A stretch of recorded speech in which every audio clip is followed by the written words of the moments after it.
दोस्तों, तारीख थी 5 दिसंबर 1994।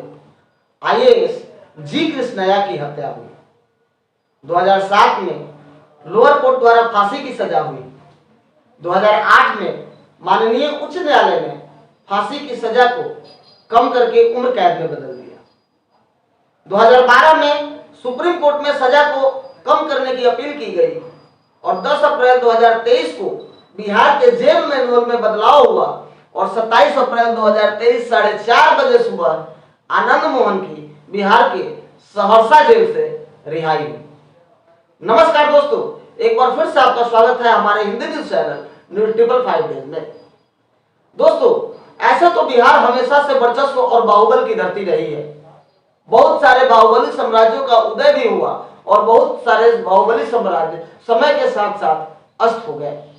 लेकिन इन्हीं सब गलियारों के बीच में एक नाम ऐसा रहा जो लगभग उम्र कैद की सजा काटने के बाद भी एक लंबे अरसे से जेल में बंद रहा, लेकिन उसके रसूख में कोई कमी नहीं आई। जी हाँ, वो नाम रहा 5 बार से बाहुबली सांसद रहे बिहार के आनंद मोहन का। बिहार के आनंद मोहन कांड एक बार इसलिए भी चर्चा का केंद्र बना हुआ था कि पूरे भारत में पहले किसी राजनेता को फांसी की सजा दी गई थी। और दोस्तों, आपको बताते चले कि उसी सजा को कम करते करते और आज 27 अप्रैल को 2023 को आनंद मोहन को रिहा किया गया। दोस्तों, आनंद मोहन के रिहाई के साथ साथ राजनीतिक गलियारों में चहलकदमी बढ़ी है, तो किसी खेमे में खुशी दिख रही है, किसी खेमे में नाराजगी भी दिख रही है। एक तरह से देखा जाए तो जो दलित है और दलित नेता इस सरकार के इस कदम को दलित विरोधी बता रहे हैं, तो वहीं दूसरी तरफ टी उमा राव जो मृतक आईएएस जी कृष्णया की पत्नी ने सरकार पर धोखाधड़ी का आरोप लगाया है और उन्होंने कहा कि पहले तो फांसी की सजा दी गई और फिर से उसको उम्र कैद में बदला गया और अब जेल मैनुअल में बदलाव करके और उनको आनंद मोहन को छोड़ दिया गया। वहीं आईएएस एसोसिएशन ने भी आनंद मोहन के रिहाई का विरोध किया है। दोस्तों, ये पूरी घटना क्या है, इसको जानने के लिए आपको चलना होगा 1994 में, और वो तारीख थी 5 दिसंबर 1994, जब गोपालगंज के वर्तमान जिलाधिकारी जी कृष्णया हाजीपुर से एक मीटिंग अटेंड करके वापस गोपालगंज लौट रहे थे। रास्ते में मुजफ्फरपुर में आनंद मोहन के समर्थकों के द्वारा एक हत्या के विरोध में सड़क जाम किया गया था और जब इस सड़क को जाम किया गया था उस समय हजारों की संख्या में भीड़ मौका वारदात पर मौजूद थी। बताया जाता है कि जैसे ही भीड़ ने जी कृष्णया की गाड़ी को देखा, भीड़ उनके गाड़ी पर टूट पड़ी। पहले तो उनको गाड़ी से खींचकर उनके साथ लिंचिंग हुई, मारपीट की गई और अंत में गोली मारकर जी कृष्णया की हत्या कर दी गई और इस हत्या का सीधा आरोप लगा बाहुबली आनंद मोहन पर।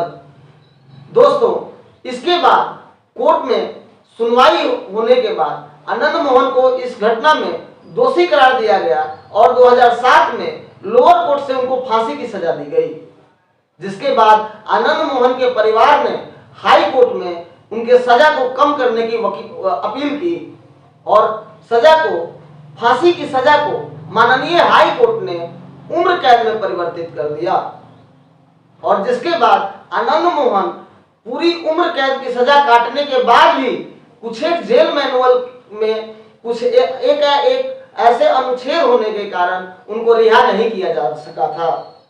लेकिन दोस्तों, 10 अप्रैल 2023 को बिहार सरकार ने जेल के मैनुअल में बदलाव किया और जिन सरकारी अधिकारियों के हत्या को रेयरेस्ट ऑफ द रेयर में रखा जाता था, अब उन हत्याओं को सामान्य श्रेणी में डाल दिया गया, जिससे आनंद मोहन के रिहाई का रास्ता पूरी तरफ से साफ हो गया।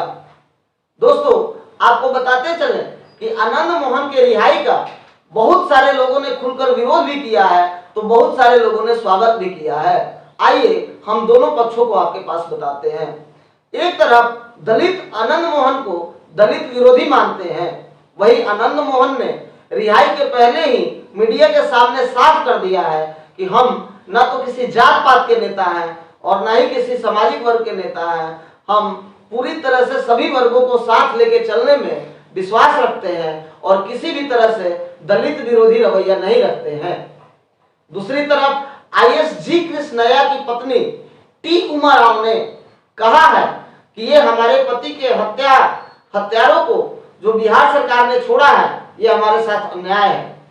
जिसके बाद अनंत मोहन के परिवार की प्रतिक्रिया आई है और उनकी बेटी सुरभि आनंद और बेटे चेतन आनंद दोनों ने टी कृष्णैया के पत्नी टी उमा राव से मिलने की इच्छा जाहिर की है।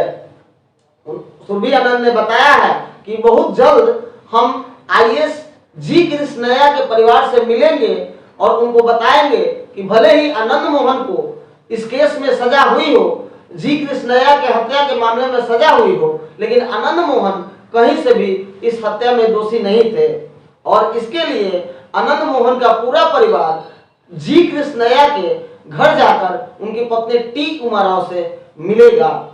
दोस्तों, आपको बताते चले कि आनंद मोहन के रिहाई के जस्ट बाद उनके दर्शकों में इतना हर्षोल्लास था कि लगभग 500 गाड़ियों का काफिला तैयार किया गया और शहर में भव्य जुलूस निकालने की भी तैयारियां की गई। Rakesh Kumar Pandey, news 555 days, Patna bureau.